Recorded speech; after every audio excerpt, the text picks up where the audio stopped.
The violet sky of Nyari Prime stretched endlessly above as Dr. Park stepped off the transport vessel. His heart pounded with each breath he took of the slightly sweet alien air. 20 years of studying xenobiology had led to this moment, humanity's first diplomatic mission to the Nyari homeworld. "Remember, maintain eye contact, but don't stare at their temple markings," whispered Commander Joe, the mission leader. "Their culture values directness but considers the markings sacred." Park nodded, straightening his formal Earth Alliance uniform. The small delegation moved forward across the landing platform toward a group of tall, slender figures waiting at the edge. The Nyari stood nearly 7 feet tall, their skin a pale lavender that seemed to shimmer in the strange light of their binary suns. "Welcome to our world," said the foremost Nyari, her voice melodic with an almost musical quality to the universal translator. "I am Ambassador Hana, representative of the High Council." The elaborate silver patterns that adorned her temples glinted as she tilted her head in greeting. Park found himself captivated by the markings, intricate swirls that seemed to tell a story he couldn't quite read. He quickly averted his eyes, remembering protocol. "Ambassador Hana." Commander Joe replied with a formal bow. "We are honored by your welcome. May I present our team? Security Chief Yoon, Communications Specialist Bake, and our lead xenobiologist, Dr. Park." Hannah's eyes, large with vertical pupils like a cat's, fixed on Park. "A student of life forms. How fascinating. My daughter has similar interests." As if summoned by her words, another Nyari stepped forward from the greeting party. She was slightly shorter than Hana, with similar features but less elaborate temple markings. "This is Ja, my daughter and assistant to the Science Council," Hana explained. "It is an honor," Park said, bowing again. Jay studied him with unabashed curiosity. "I have many questions about Earth biology, Dr. Park. Perhaps you will share your knowledge during your stay." The delegation was escorted to a floating transport platform that glided silently toward the capital city. Park could barely contain his excitement as they passed through fields of spiral-shaped plants that turned to follow their movement, like sunflowers tracking the sun on Earth. "Our people have watched your species for many cycles," Hanat explained as they traveled. "Humans adapt quickly. This is unusual among the galactic species. We're still learning our place in the wider community," Commander Joe replied diplomatically. Jay moved to sit near Park. "Is it true humans can regenerate liver tissue, and that your females can produce offspring with any male of your species, regardless of genetic distance?" Park smiled. "Yes to both, though I wouldn't phrase human reproduction quite that way." "Fascinating," Jay whispered. "Our species has much more selective compatibility." The capital city emerged on the horizon, a collection of spiraling towers that seemed to grow from the landscape rather than being built upon it. The structures pulsed with soft bioluminescence as evening approached. That night, a formal reception welcomed the humans. Park found himself separated from his team, guided to a table where Ambassador Hannah sat with several important-looking Nyari, including her daughter Ja. "You must join us in the ceremony of recognition," Hannah announced, gesturing to a basin in the center of their table.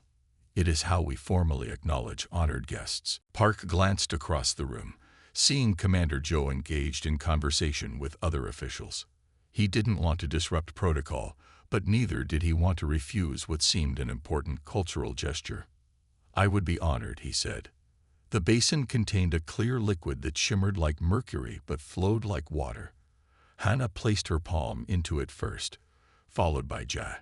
When Park's turn came, he hesitated only briefly before placing his hand in the cool liquid. A slight tingling sensation spread through his fingers, not unpleasant but strange. "The essence recognizes you," Hannah said formally. "You are known to the Nyari now." The other Nyari at the table made sounds of approval. Park smiled, relieved he hadn't committed some cultural error. Later, as the reception continued, Park found himself walking with Jay in the garden outside the reception hall. Luminescent plants lit their path with soft blue light. "The ceremony we performed," Park asked, What exactly does it signify? Jay's expression was difficult to read. It is complex. In simplest terms, it means you are no longer a stranger to our people. Your essence is recognized, like becoming an honorary citizen. Something like that, she said with what might have been a smile. Though much more personal, we now carry a small part of you with us. Before Park could ask for clarification, they were rejoined by Hannah and several elders. Tomorrow, you will tour our biological research facilities, Hannah told him. I believe you will find our work on genetic adaptation particularly interesting. The diplomatic mission lasted 2 weeks. Park spent most of his time with Nairi scientists, exchanging knowledge about their respective species. He was particularly fascinated by the Nairi reproductive biology, a complex system involving genetic material storage that could remain viable for decades before activation. Our females choose when to create life, explained Min, a Nairi biologist. Sometimes genetic material is held dormant for generations until the time is deemed right. When it was time for the humans to depart, Park felt a strange reluctance. He had grown comfortable on this alien world with its violet skies and musical language. At the departure ceremony, Hannah and Jai presented him with a small crystal that glowed faintly purple. A reminder of your time among us, Hannah said formally. We hope you will return. I'm sure I will, Park replied, not knowing how prophetic those words would prove to be. As the transport vessel lifted off, Park watched the Nairi world shrink beneath them. Something about the farewell felt incomplete, as if a conversation had been started but not finished. But he dismissed the thought as the emotional response of a scientist who had touched the unknown and was reluctant to let it go. Little did he know that the ceremony of recognition had been far more significant than a simple cultural exchange, and 5 years later, its true meaning would change his life forever. 5 years after his historic visit to the Nairi homeworld, Dr. Park had settled into a comfortable routine at the Earth Alliance Xenobiology Institute. His office walls displayed holographic images of various alien species, but the largest showed the shimmering violet landscapes of Nairi Prime. He often found himself staring at it during late nights of research. The soft chime of his personal communicator broke his concentration. Park frowned. It was well past midnight. He tapped the device, and a 3-dimensional image flickered to life above his desk. Dr. Park. The familiar melodic voice sent a jolt through him. Ambassador Hannah's face hovered in the holographic display, her temple markings now more elaborate than he remembered. Ambassador. Park straightened in his chair. This is unexpected. Time is of essence. Your presence is required on Nairi Prime immediately. Park blinked. Has something happened with the research exchange? Hannah's expression remained unreadable. This matter is of a personal nature. A diplomatic vessel will arrive at Earth Alliance Central tomorrow to transport you. Please be on it. Before he could ask more questions, the communication ended, leaving Park staring at empty air. 2 days later, Park's transport vessel approached the now familiar violet atmosphere of Nairi Prime. During the journey, he had reviewed his old notes on Nairi biology and culture, searching for clues about the urgent summons, but found nothing helpful. Unlike his first visit, no formal delegation awaited his arrival. Only a single Nairi stood on the landing platform. Ja, Ambassador Hannah's daughter. Her temple markings had also grown more complex in the intervening years. Dr. Park. She greeted him, her vertical pupils dilating slightly in the bright light. Thank you for coming so quickly. Your mother's message was quite insistent, he replied, though not very informative. Some things cannot be explained through interstellar communications, Jay said. Please, follow me. Instead of heading toward the capital city, Jay led him to a small transport that took them to a remote structure nestled among spiral-shaped trees. The building seemed to pulse gently, like all Nairi architecture, but had a private, almost secluded feel. Inside, Ambassador Hannah waited in a circular room lined with soft, glowing panels. She rose when they entered, her movements slightly more deliberate than Park remembered. Dr. Park, she said formally, what I must tell you will be shocking by human standards. I ask that you listen completely before responding. Park nodded, tension building in his chest. Do you recall the ceremony of recognition you participated in during your first visit? Of course. The basin with the mercury-like liquid. You said it meant I was no longer a stranger to your people. Hannah exchanged a look with her daughter. That was a simplified explanation for a diplomatic guest. The ceremony has deeper significance. I don't understand, Park said. Hannah placed a hand on her abdomen, a gesture Park had seen among pregnant human women. A chill ran through him. The liquid in the basin contains molecular collectors, Hannah explained. It gathers genetic material from participants, a small sample only, taken painlessly through the skin. Park's mind raced ahead of her words. You collected my DNA. Yes, Jay interjected. As we do with all beings who we wish to honor with the possibility of future genetic contribution. Genetic contribution, Park repeated numbly. In our culture, Hannah continued, to carry the genetic material of a respected individual is considered a great honor. Nayari females can store this material indefinitely until choosing to activate it for reproduction.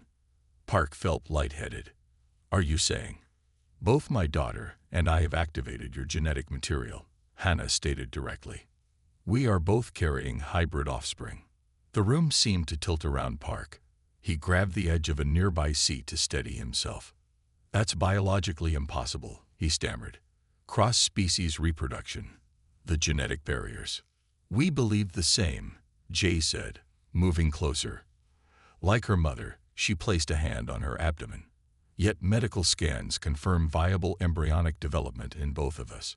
Your species has compatible genetic structures with ours, something previously unknown in the galaxy.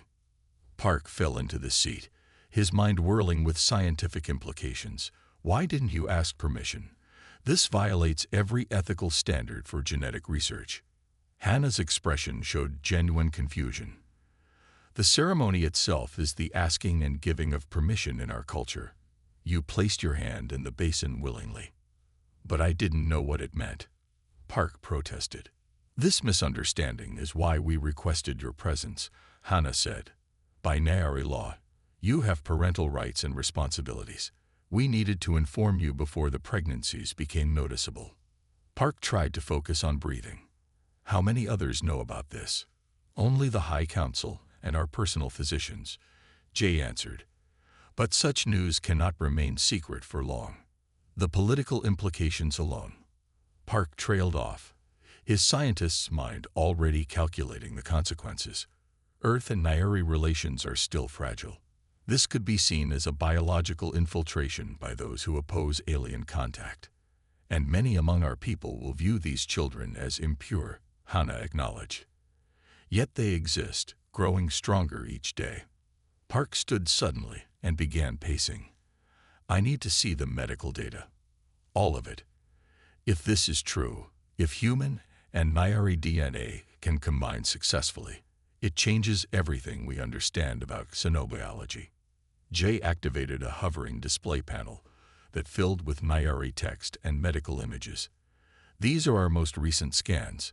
The embryos show predominant Nayari physical characteristics, but significant human genetic influence in neural and cellular structures. Park studied the images with growing amazement.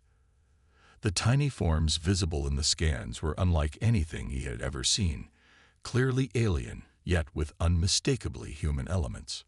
This is unprecedented, he whispered. There is more, Hannah said quietly.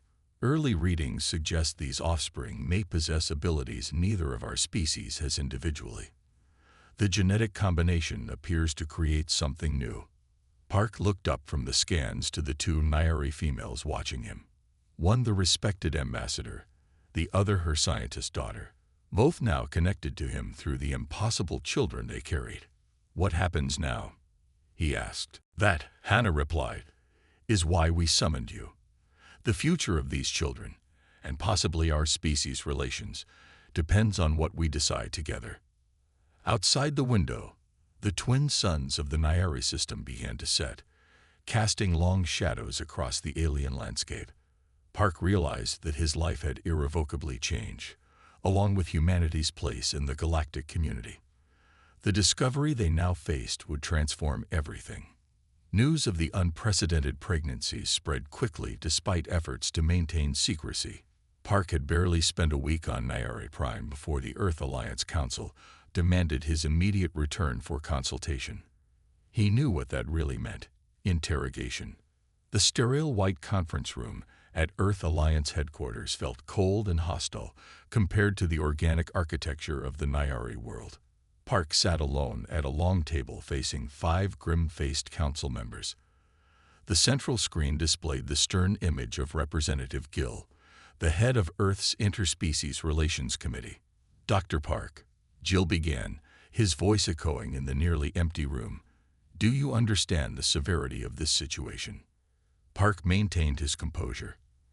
"I understand it has scientific significance." "Scientific significance?" Gill interrupted, slamming his hand on his desk. Even through the video feed, the sound made Park flinch. "An Earth citizen has impregnated not 1 but 2 alien officials with hybrid offspring. This goes far beyond science. I didn't knowingly participate in reproductive." "That hardly matters now," said Councillor Yuna, the only woman on the panel. Her tone was calmer, but no less severe. "The Nyari claim these children are legally yours under their customs. This creates unprecedented diplomatic and legal complications." A thin man with wire-rimmed glasses leaned forward. "The security implications cannot be overstated. Dr. Park, what genetic information did they extract from you? What could they learn about human biology from these hybrids?" Park felt his patience wearing thin. "Councillor Bai, they didn't extract anything to harm us. This was a cultural misunderstanding." "A convenient one," muttered another councillor. The debate continued for hours. Park repeatedly explained the ceremony of recognition, the Nyari reproductive biology, and his own shock at the discovery. The council seemed determined to frame the situation as either an alien plot or Park's reckless behavior. "Until we determine the full implications, you'll remain under protective observation," Gill finally announced. "You mean house arrest," Park said flatly. "Call it what you want. You'll be confined to the research facility with limited communications. A security team will monitor all your activities." When the meeting ended, Park was escorted to a small apartment within the Alliance Science Complex. The windows didn't open, and the door required security clearance to pass through. A protective residence that was, in reality, a comfortable prison. Days passed in isolation. Park was allowed to continue his research, but could not contact anyone outside the facility without supervision. His only regular visitor was Dr. Su, a young xenobiologist assigned to assist his work, though Park suspected she reported everything to the council. "They're afraid," Su told him one evening as they reviewed cellular samples Park had brought from Nyari. "Not just the council. Everyone. The idea that humans can reproduce with aliens challenges our sense of uniqueness. It should be celebrated," Park argued.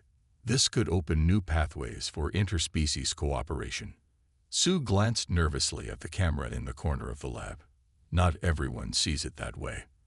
There's a growing movement called Pure Earth gaining support. They're calling for the termination of the pregnancies." Park felt sick. They can't be serious. There was a protest outside the Nyari embassy yesterday. Thousands of people. That night, Park couldn't sleep. He kept thinking about Hannah and Jay, facing their own political battles on their homeworld. His security clearance allowed him limited news access, and reports from Nyari Prime were equally troubling. Elder Sun, leader of the Nyari traditionalist faction, had called for Hannah's removal as ambassador. "These abominations threaten our genetic purity," he had declared to the High Council. "Ambassador Hannah has betrayed our species by activating the human's material." 2 weeks into his confinement, Park received an unexpected visitor. Midi, his former research assistant, somehow obtained clearance to see him. "I only have 5 minutes," she whispered, glancing at the guard outside the door. Listen carefully. The Council is planning to demand the Nairi terminate the pregnancies as a condition for continued diplomatic relations. Park felt the blood drain from his face. They can't do that. They're drafting the resolution now.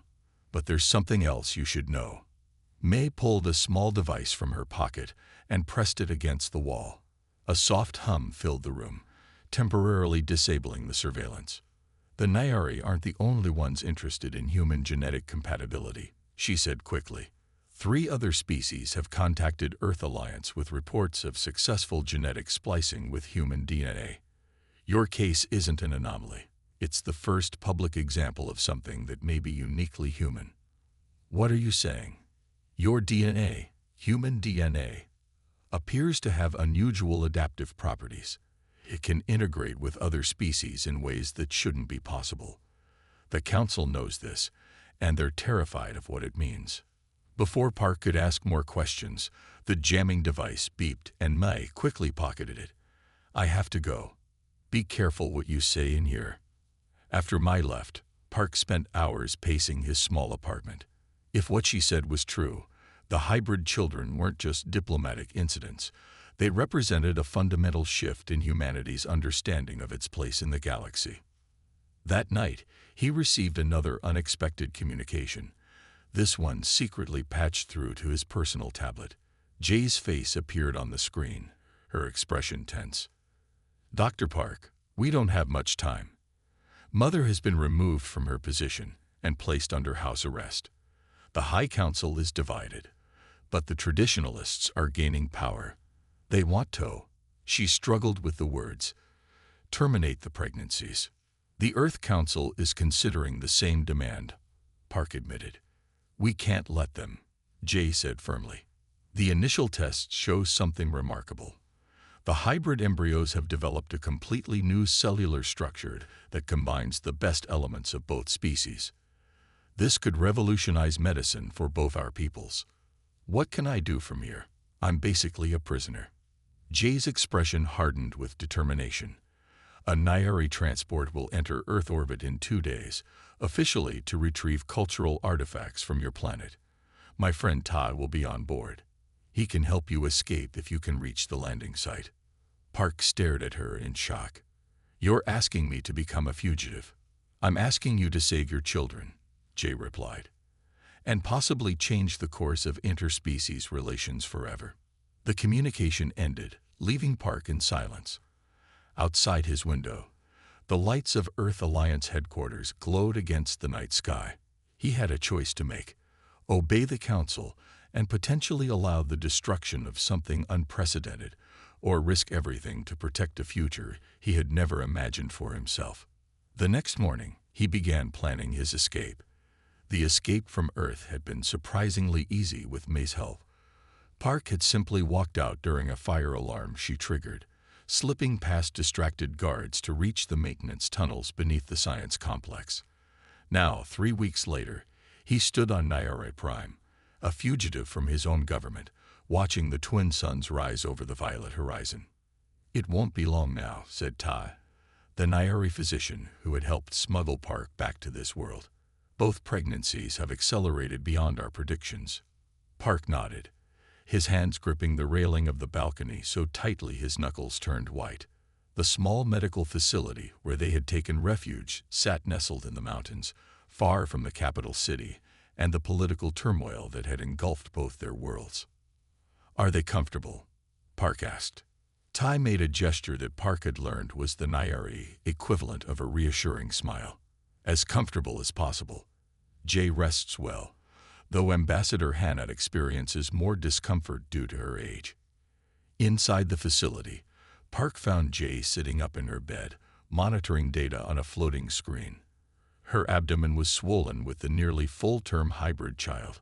Unlike human pregnancies, the Nairi gestation period lasted only 7 months, but these hybrid pregnancies were progressing even faster.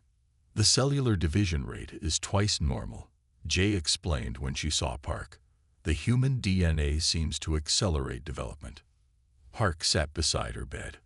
Over the past weeks, they had developed a strange bond, not quite romantic, but something beyond mere scientific partnership.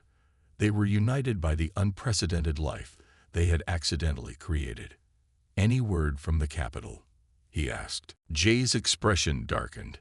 "Elder Son has declared us outlaws. The traditionalists have taken control of the High Council temporarily. They've sent search parties, but our supporters are misdirecting them." In another room, Ambassador Hannah lay resting.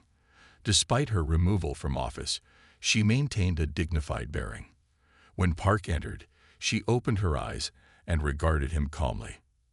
"Our children will be born into a complicated world," she said without preamble. Park had long since stopped being surprised by the directness of Nairi communication. "Both our species fear what they don't understand."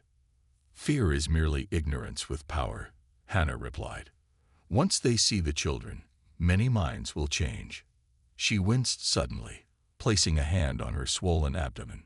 "Are you all right?" Park moved closer. "The time approaches," Hannah said. "Call Ta." The next hours passed in a blur of activity. Hannah's labor progressed rapidly, the medical monitoring equipment beeping with increasing urgency. Ta and 2 assistants worked efficiently, but Park could sense their concern. "The hybrid physiology is causing complications," Todd explained during a brief break. "Her body is trying to provide nutrients the human portions of the fetus need, but Nairi biochemistry isn't equipped for it." Park felt helpless. "What can I do?" "Your blood," Ta said simply. "We need human hormones and proteins. A transfusion might help stabilize her." Without hesitation, Park rolled up his sleeve. "Take what you need." As Ty prepared the transfusion equipment, a cry came from Jay's room across the hall. One of the assistants rushed to check on her. "She's also entered labor," the assistant called back. "Earlier than expected." "2 births at once," Tom muttered.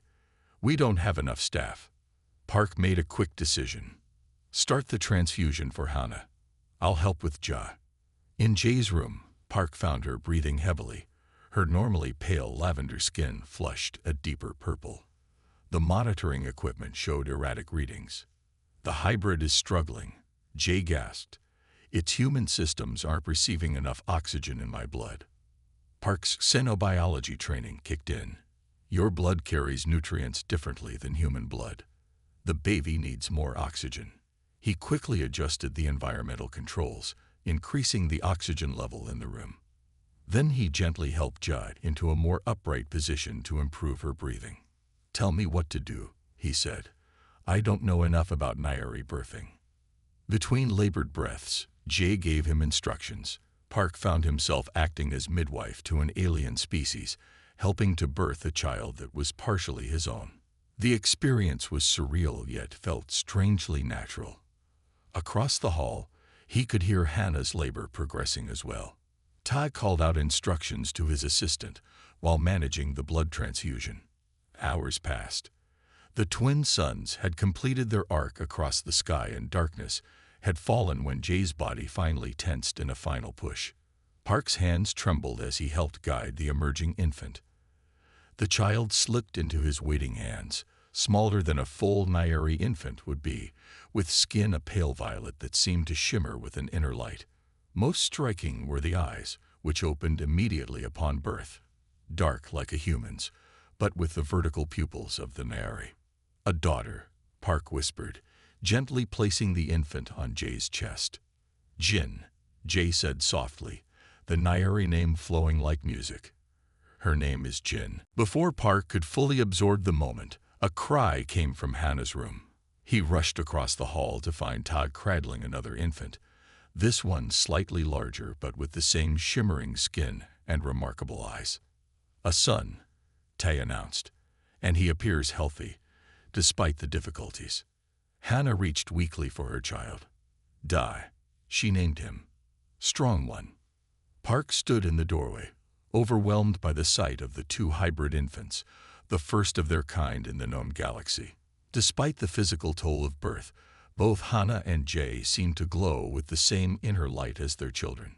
Tay approached Park with a medical scanner. Preliminary readings show both infants have fully functional cardiovascular and respiratory systems. a perfect blend of human and Nyari biology. Their cellular structure is unlike anything I've ever seen. A sudden commotion outside broke the moment. One of the assistants rushed in. Ships approaching. Multiple signals. Park felt a surge of fear. Traditionalists. No, the assistant replied. The markings indicate Earth Alliance vessels. Park moved protectively toward the infants. After everything they had been through, he wouldn't let anyone harm these children.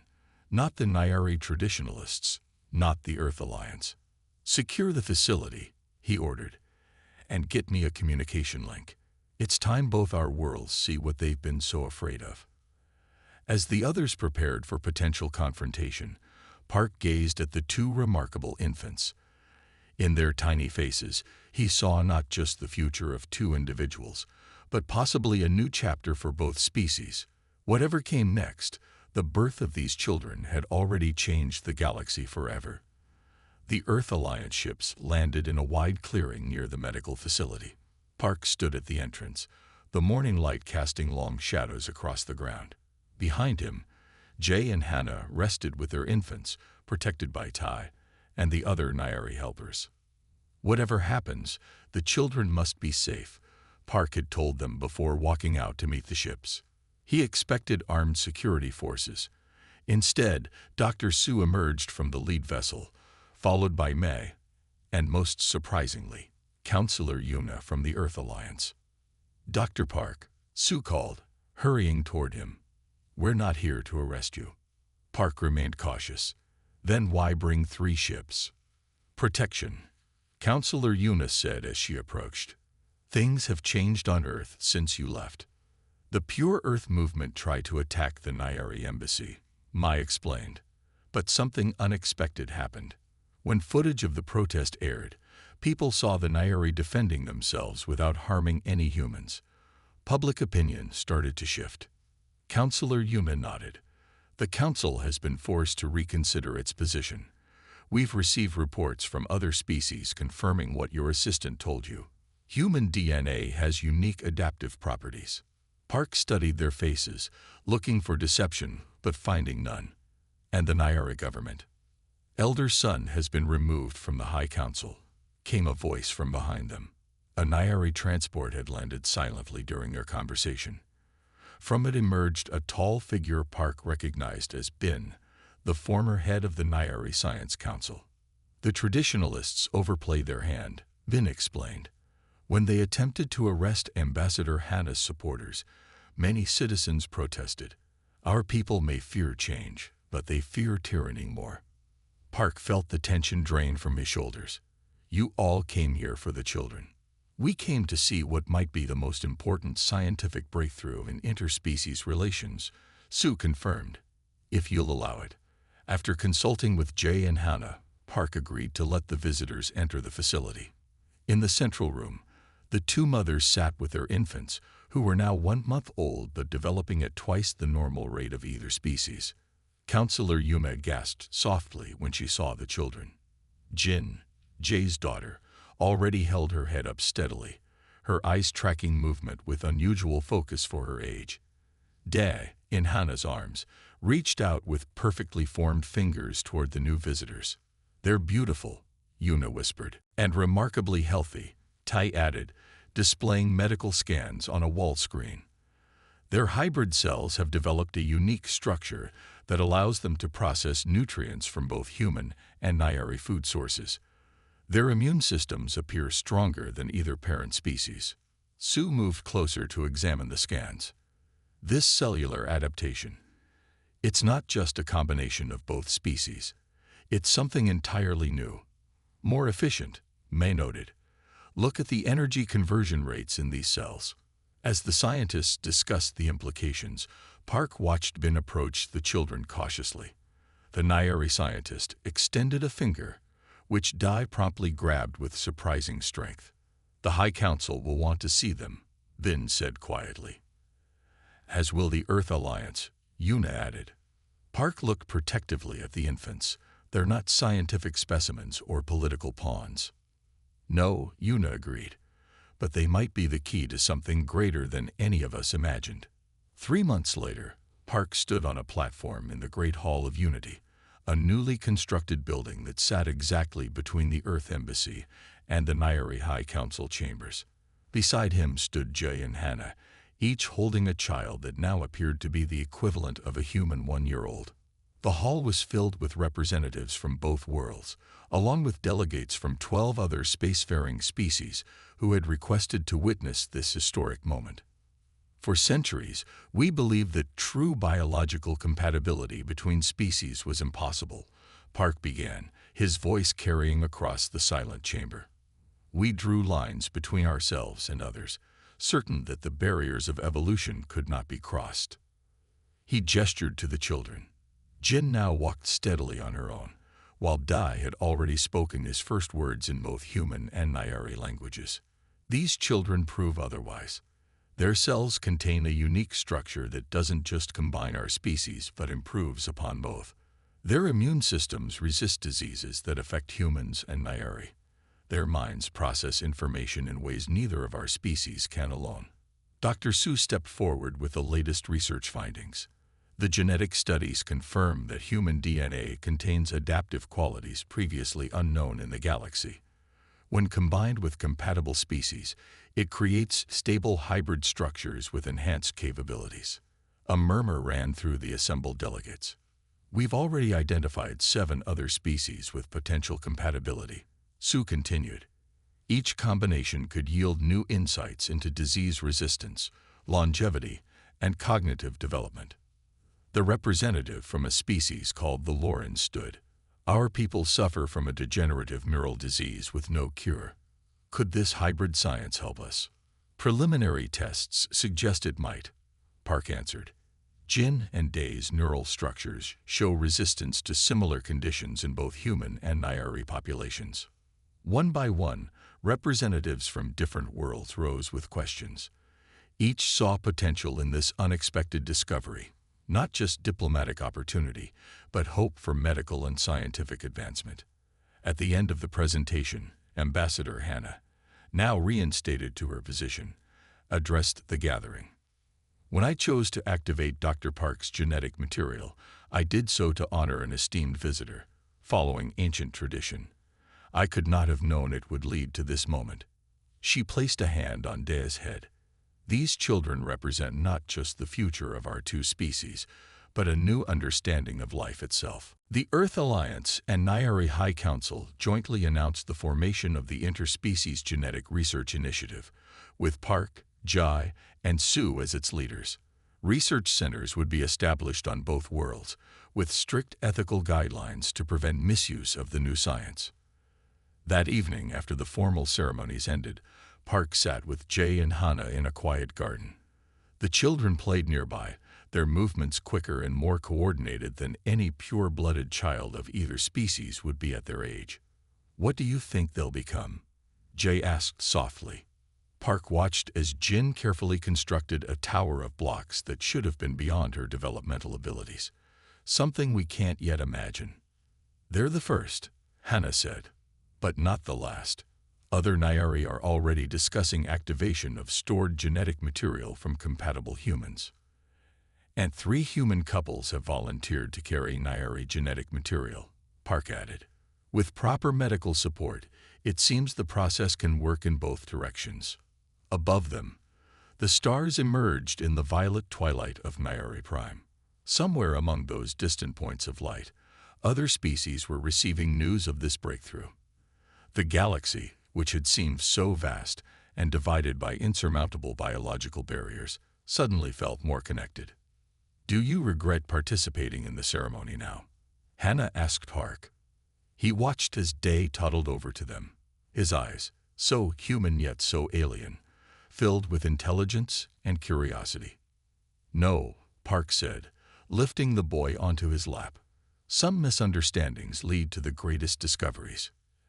As the twin suns of Nairi Prime disappeared completely below the horizon, the first chapter in a new age of interspecies cooperation came to a close, and countless new possibilities began.